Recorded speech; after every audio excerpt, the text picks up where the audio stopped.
hacer mejor un abordaje regional. Hemos hecho unos ajustes también en el panel. Ya saben que en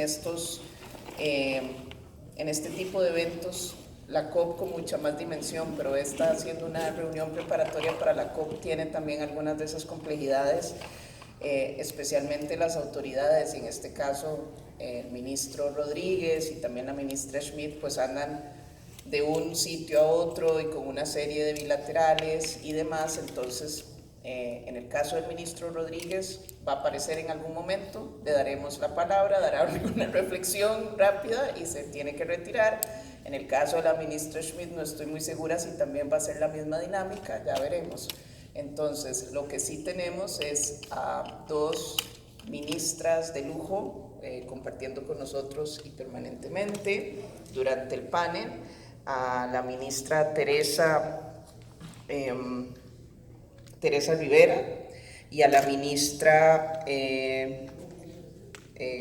Silvia Cabol, y las vamos a tener entonces de base junto con a la secretaria general iberoamericana, doña Rebeca Greenspan. Entonces voy a pedir a las tres que suban, y también le he pedido a manera de favor, ayer hablando con otro colega que siempre, yo digo que siempre hacemos planes maquiavélicos para mover agendas conjuntas en la región, que es a don Ignacio, el director de Cambio Climático de Uruguay, y la idea es justamente tener un espacio pausado, que podamos hablar.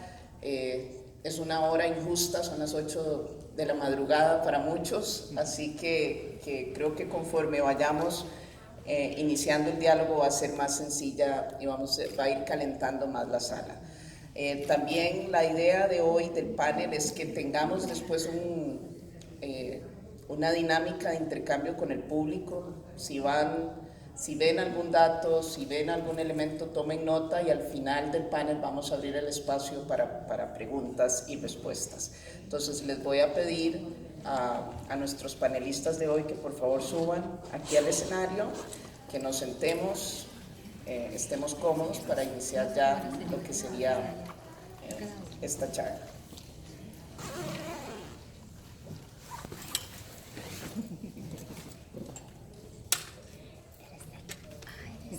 Y a nuestro panelista, a nuestro expositor, que tengamos, la verdad, mucha tranquilidad, y pediría más bien dejemos el formato de los discursos, porque ya ayer escuchamos muchos discursos, y que intentemos aprovechar el espacio para hacer esa reflexión más de fondo, que son esos retos, esas oportunidades que nos da este proceso de transición ecológica desde esta perspectiva iberoamericana. Y creo que ya sabemos, la lengua nos facilita esa comunicación.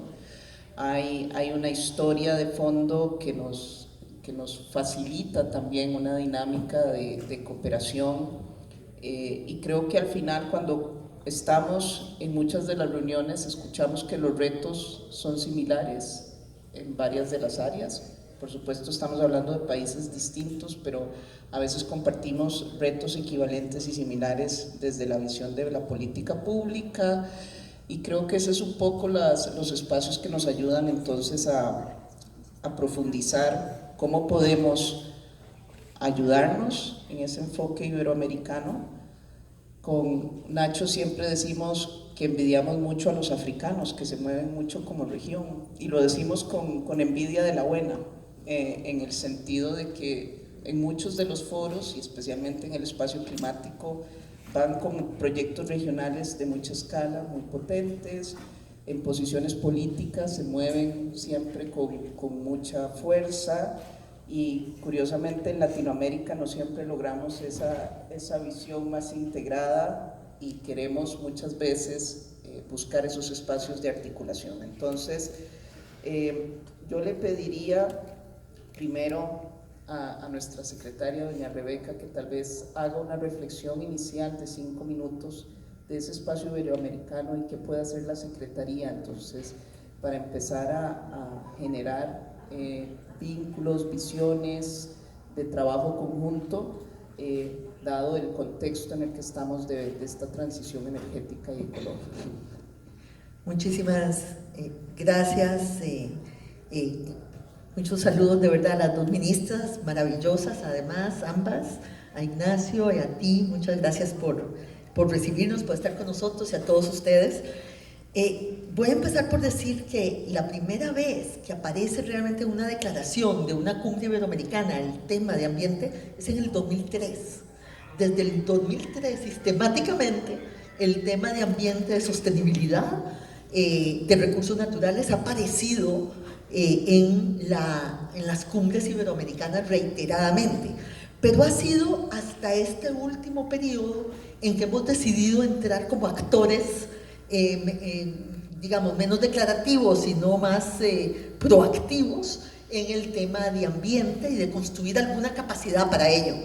Y la verdad es que Teresa tiene culpa de ello. Y aquí está Rosa también, porque decidimos crear un observatorio sobre cambio climático en La Rábida, que tiene además un significado muy especial para todos en la región iberoamericana. Y el primer resultado de esa decisión, de ese observatorio, ha sido, creo que lo tienes tú, ¿verdad, Silvia? Sacamos un documento que se llama Cambio Climático y Desarrollo Sostenible en Iberoamérica. Lo comienza haciendo Teresa con Rosa, pero el gobierno de España se roba a Teresa, pero que nos sigue ayudando durante todo el tiempo. Yo les recomiendo el resumen de este documento porque pone juntas mucha de la información que hay sobre Iberoamérica, pero que está dispersa y por lo tanto logra aunar los retos a los que nos enfrentamos en conjunto. Y ahora precisamente lo que está haciendo el observatorio es tratando de hacer un plan de acción por cada tema que aparece en el informe. Y el informe fue a la discusión de los coordinadores nacionales nuestros, que son como nuestros Sherpas, fue a cancilleres y fue a los presidentes y jefes de Estado en Guatemala, en Antigua Guatemala, el año pasado.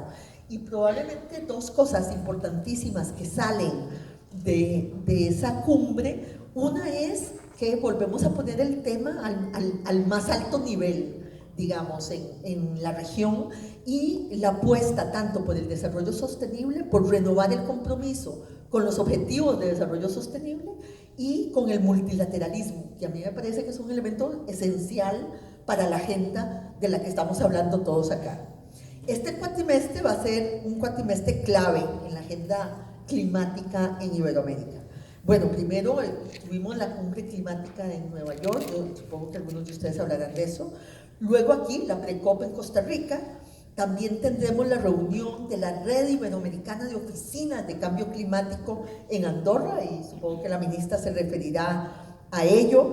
Y tendremos la COP25 en Chile, o sea que es una concentración muy alta de autoridades y de diálogo que tenemos que poder de alguna manera convertir en acciones en los 22 países que formamos Iberoamérica. Solo para los que no saben, los países que forman parte de la cumbre iberoamericana son todos los países desde México hasta Tierra del Fuego, todos los países que hablan español y portugués de América Latina y de Europa.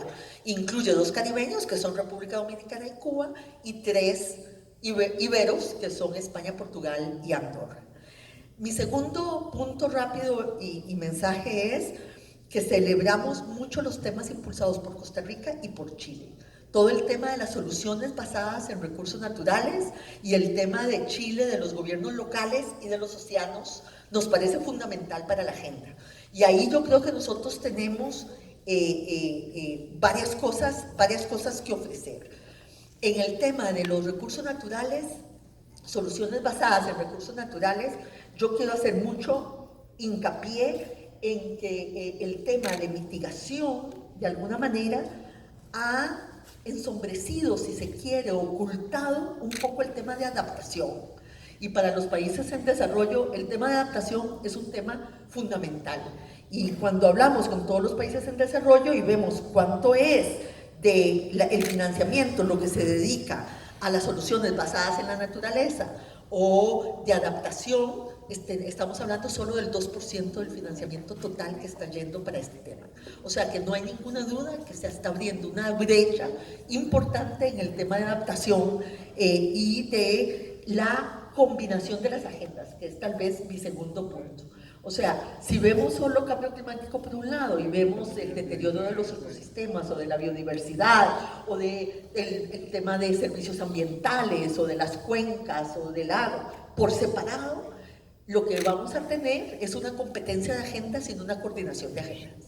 Yo creo que una de las cosas muy importantes que se están poniendo en la mesa, tanto por Costa Rica como por Chile, es que lo que queremos no son agendas competitivas, lo que necesitamos en competencia, ¿no? Lo que necesitamos es una coordinación de agendas, y yo creo que tenemos una oportunidad aquí de dar un paso al frente, y creo que nosotros dentro de lo iberoamericano podemos contribuir. Y mi último punto de introducción, antes de seguir a los otros temas, profundizar en los otros temas, es que el tema de las soluciones basadas en recursos naturales tienen que contemplar, por supuesto, un diálogo de todos los actores, pero un actor muy importante en nuestra región es la población indígena.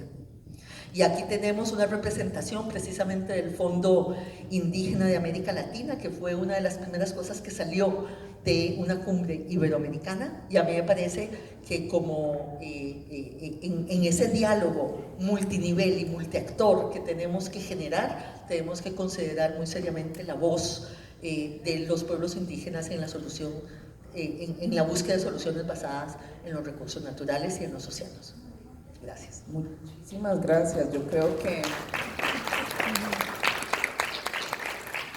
Rebeca acaba de hacer una lectura muy interesante y nos pone sobre la mesa un diálogo multinivel, un diálogo inclusivo, coordinación, y yo creo que es la aspiración de muchos de nosotros cuando trabajamos en estas agendas climáticas, ¿verdad? Y los cómo no son tan fáciles a veces de contestar, pero vamos a retar al panel aquí. Entonces, un poco desde esa visión, yo le pediría ahora a Teresa, que tiene esta trayectoria, que tenemos la red la RIOC ahí sobre la mesa, ¿qué es lo que estamos viendo en ese avance de esa agenda, de esa posible agenda conjunta, si es que hay una posible agenda conjunta? Yo creo que la hay. ¿Qué son esos temas que son de interés y estamos logrando ser tan efectivos en ese diálogo multinivel, en ese enfoque coherente, inclusivo de cooperación? Muchas gracias, Andrea, y muchas gracias, Rebeca, por el esfuerzo que haces como secretaria general para Iberoamérica en esa construcción de diálogos y de espacio para compartir ideas de manera progresista, avanzada y pensando en todo lo que nos une, que yo creo que es mucho. A mí me parece que cuando nos acordamos de lo que fue la constitución de la RIOC, de poner de manifiesto, o por empezar por donde tú has acabado de formular tu pregunta, en Antigua, Guatemala, en el año 2004, y luego oficializándolo en una reunión de ministros de Medio Ambiente en Cascaes, en Portugal. ¿Y dónde estamos ahora? Nos damos cuenta de que en alguna medida hemos avanzado como lo ha hecho el mundo. Es decir, en aquel momento había unos cuantos técnicos que entendíamos de las dificultades, los desafíos que planteaba el cambio climático. Lo hacíamos desde la visión que se nos permitía, que era una visión probablemente sectorial, como si no tuviera mucho que ver con el resto de las cosas que ocurrían a nuestro alrededor, que no nos hacían particular caso, y eso ha cambiado radicalmente. Yo creo que hoy se entiende que cualquier planteamiento económico, social, de desigualdad, de inclusión, de innovación, de industria, de actualización de agendas económicas, de infraestructuras, de modelos de ciudad, requiere interpretarlo a la luz de los desafíos y de las oportunidades que plantea la integración de la variable cambio climático. Y eso explica en gran medida por qué nos necesitamos los unos a los otros. Yo creo que cuando los jóvenes salen a la calle y dicen estamos ante una emergencia climática, y tienen razón, así es que no me lo he acercado suficiente, y tienen razón, estamos ante una emergencia climática, no hay un manual de instrucciones que explique exactamente lo que hay que hacer, pero sabemos que tenemos que cambiar muchísimas cosas. que tenemos que aprender los unos de los otros de manera humilde y respetuosa. Y que en esta comunidad iberoamericana las diferencias, pero también las proximidades y las sinergias son suficientes y suficientemente interesantes y con espíritu suficientemente constructivo como para hacerlo, como para aprovechar ese potencial y trabajarlo más rápido, más profundamente y mejor. Yo creo que esa gran amenaza que representa el cambio climático es vista con enorme preocupación para el continente que por definición representa la mega biodiversidad en el mundo, como es América Latina. Es vista con preocupación para un sur de Europa, península ibérica, donde la amenaza de que pueden suponer los impactos en nuestra infraestructura física y en nuestra realidad geográfica es inmensa. Y por tanto, pararnos a pensar cuáles son las cosas que funcionan y cómo las podemos recibir es importante. Es una comunidad que entiende que el trabajo en el contexto multilateral es fundamental, por tanto tiene una visión del mundo y de la geopolítica sumamente avanzado y constructivo, a pesar de los ramalazos últimos que nos preocupan en algunos casos. Que entendemos que sobre esa base de cooperación se avanza mejor que no sobre la base de la separación. Y además son sociedades jóvenes en relación con otras muchas del mundo que tienen una avidez de progreso y de prosperidad y una madurez para incorporar razonablemente la variable de cambio climático en esa línea de progreso en favor del desarrollo y la prosperidad. Y eso hace que el papel que puede jugar la Comunidad Iberoamericana, la Secretaría General para Iberoamérica, sea enormemente constructivo. No es un papel que se pretenda diplomático ni negociador, o sea, sí diplomático, usted perdone, Secretaria General, pero no negociador, no concluyente de nada, no regulador de nada, sino un espacio de co-construcción y de entendimiento de dónde están las dificultades de los demás y dónde están las oportunidades y cómo combinar, cómo hacer el puente con las distintas herramientas que tenemos a nuestro alrededor. O sea que es una agenda enormemente positiva y coincide en un momento, por terminar mi última reflexión a propósito de esa reflexión que hacía Rebeca con respecto al año 2019, coincide en un momento en el que por fin hemos culminado una etapa en el contexto de negociación de la negociación de Naciones Unidas en materia de cambio climático, y es que tenemos las reglas y el esquema de gobernanza y la fijación de los niveles de riesgo que aceptamos como comunidad internacional, y el foco de atención ya no está tanto en las salas de negociación, sino que está fuera, que lo que necesitamos es actuar, implementar, hacer operativa la transformación, alinear la acción de las instituciones públicas, de los servicios financieros, de los industriales, de la economía, integrarlo en las políticas sociales, en las políticas industriales. Y para eso necesitamos espacios de entendimiento, ¿no? Yo creo que el gran desafío que va a tener Chile es precisamente eso, cómo cambiamos de una mentalidad en la que el mundo estaba pendiente de ver cuánto más y con cuánto detalle y con qué nivel de exigencia se establecían reglas, a un mundo en el que, con todos los respetos, esa etapa es importante pero decae, no es tan relevante porque el protagonismo está en la calle, porque el protagonismo está en la acción de los consejos de administración, de los gobiernos, de los ayuntamientos, y para eso hace falta hablarse, encontrar espacios en los que hablarse, ¿no? Y yo creo que la tarea que ha ido avanzando la RIOP en estos años y la Comunidad Iberoamericana pues nos da un espacio privilegiado para poder avanzar. Creo que esas palabras de verdad nos ponen en un momento de altísima reflexión, y ese es el espíritu con el que estamos haciendo esta pre-COP, es el espíritu que Chile le puso, es una COP de acción, y creo que a veces cuando hablamos de los mundos de los negociadores y los mundos de los implementadores, en algunos casos, como los nuestros, que somos países pequeños, nos toca hacer de las dos cosas.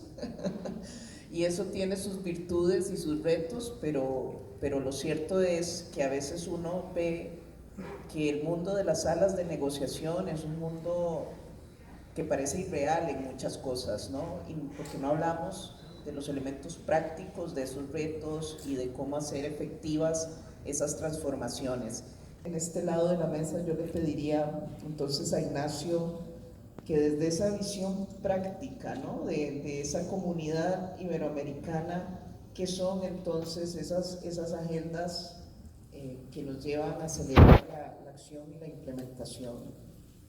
Muchas gracias, Andrea, en primer lugar por invitarme a compartir este panel. Sumamente honrado de compartir con ustedes, mujeres líderes, que tengo una enorme admiración. Creo que el futuro de transición ecológica es un futuro que tiene rostro de jóvenes y rostro de mujer, así que realmente es un honor. Uruguay se definió a sí mismo como un país en transición al desarrollo, y eso es algo que compartimos con otros países en la región, parte de un debate sobre lo que es el desarrollo. Y hoy estamos tratando de entender qué es esa cuestión de la transición. Uruguay ya lleva 17 años de crecimiento económico. Es el periodo de crecimiento más largo en la historia del país. Alcanzamos el PBI per cápita más alto de la región. Hemos reducido la pobreza de un 40 a un 8%. Prácticamente no hay extrema pobreza y mejor índice de Gini. Entonces la pregunta es, ¿qué es transición al desarrollo? Y allí nosotros lo podemos resumir en una palabra, que es sostenibilidad. Y sostenibilidad vista de dos lugares que para mí son dos caras de la misma moneda. La primera es que todos estos indicadores no vuelvan para atrás. Eso es un desafío que tenemos en en América Latina, luego de un periodo de crecimiento económico, que la pobreza no vuelva a crecer. Y la otra cara de esa palabra sostenibilidad es la dimensión ambiental. Y lo hemos pensado de esta lógica, una visión ambiental no tradicional, que lo único que pretendía era cuidar el medio ambiente o protegerlo, sino que a partir de esa protección y ese cuidado, eso se transforma en un motor de desarrollo, en un motor de generación de valor, de generación de riqueza, de generación de empleo. Y esto evidentemente trae aparejado una forma distinta de hacer políticas públicas. Tuvimos, y esto es un pequeño comentario doméstico, hace semana y media el primer debate presidencial en 25 años.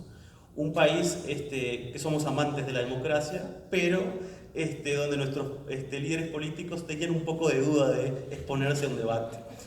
En esta campaña presidencial, dentro de 2 semanas tenemos elecciones, los dos principales contendientes acordaron tener un debate y donde ellos mismos eligieron los bloques temáticos. El primero, economía, y ahí obviamente discutieron sobre gasto público, impuestos, deuda, conocido tema. Segundo, seguridad pública, un tema que Uruguay tiene buen desempeño, pero que había un retroceso importante y hay una preocupación general. Tercero, desarrollo social y educación. Y cuarto, para sorpresa de todos, el futuro. Ese fue el nombre del cuarto bloque. Y en ese cuarto bloque hablaron desde la perspectiva del futuro los dos candidatos, desde esta visión ambiental de innovación tecnológica, de transformación productiva, y cómo la economía de Uruguay, si quiere continuar desarrollándose, requería incorporar esa visión de una manera mucho más estratégica. También uno de los candidatos, y seguramente Teresa quede contenta, anunció que de ser presidente iba a poner un Ministerio de Ambiente y Transición Sostenible, cuestión que también nos alegra. Esta visión de incorporar el ambiente y la lucha contra el cambio climático como la posibilidad de construir valor, también nosotros la adoptamos así en nuestro debate de la construcción de la NDC. Habiendo tomado el ejemplo de nuestra política energética, que nos permitió alcanzar un 98% renovables, pero hacerlo a la mitad de los costos de generación eléctrica. Fue el excelente ejemplo cuando hablábamos con el sector privado, con la cuestión de los empleados, de buscar opciones de transformación que generaran desarrollo para Uruguay.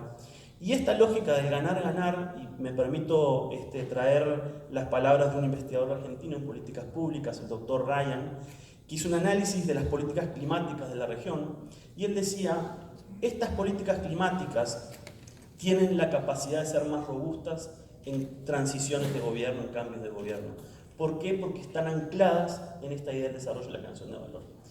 Y él lo comparaba, por ejemplo, con el debate de algunos países desarrollados, Estados Unidos, Canadá, Australia, donde la discusión de la política climática era una discusión de empleo, de generación de valor, de no dejar a nadie atrás.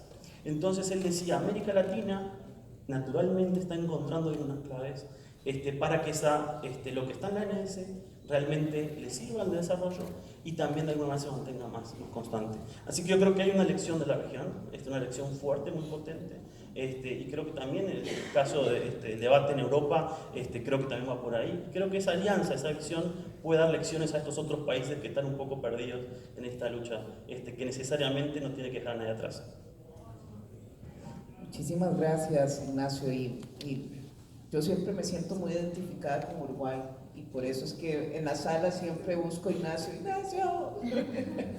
para traer a la mesa a veces algo de un par de países pequeños pero muy comprometidos, muy ambiciosos, con muchas similitudes en muchos de los aspectos, así que creo que nos pone sobre la mesa esa visión de poner esta agenda climática que siempre decimos es una agenda en el fondo de modelo de desarrollo con ese potencial de generación de empleos verdes, de inclusión, de bienestar. Y creo que esa es la clave y si como región iberoamericana, cómo logramos evidenciar que es posible ese crecimiento verde, inclusivo, que genere bienestar, pues es una receta para el éxito en estos próximos años. Y le daría entonces la palabra a la ministra Silvia Calvo. En este contexto, ya escuchando una reflexión de un par de países de la región, ¿qué es esto? Volvemos a esta visión de lo que puede hacer, ¿verdad?, la Secretaría Iberoamericana, la Red Iberoamericana, qué es la propuesta que nos tiene Andorra próximamente y estas oportunidades de seguir generando espacios de co-creación, que creo que esa palabra es clave, de intercambio y de seguir haciendo sinergias. Bueno, gracias a Rebeca por organizar este panel y por todo el trabajo que estás haciendo, que sé que estos días estabas en Andorra, y gracias también a Andrea Costa Rica por la organización de esta pre-COP, que está siendo muy, muy densa. Creo que, hablando de países con territorios muy pequeños, creo que Andorra tiene el récord en la región iberoamericana porque somos de lejos el territorio de dimensión más pequeña, y para países como nuestro el diálogo internacional y el multilateralismo son muy importantes, y de hecho nosotros siempre hemos visto como una oportunidad trasladar nuestros compromisos internacionales en clave local. Andorra tiene un reto muy importante, que es organizar la cumbre 2020, la cumbre iberoamericana 2020. Estamos trabajando y hemos decidido con Rebeca de impulsar la innovación al servicio del desarrollo sostenible, pero una innovación que no entendemos solo como innovación tecnológica, sino que queremos también hablar de la transformación de los comportamientos, de las conductas, de los enfoques de las diferentes instituciones, porque entendemos que la innovación va más allá de la tecnología y que innovar también es cambiar sus perspectivas, tanto desde el punto de vista de los ciudadanos como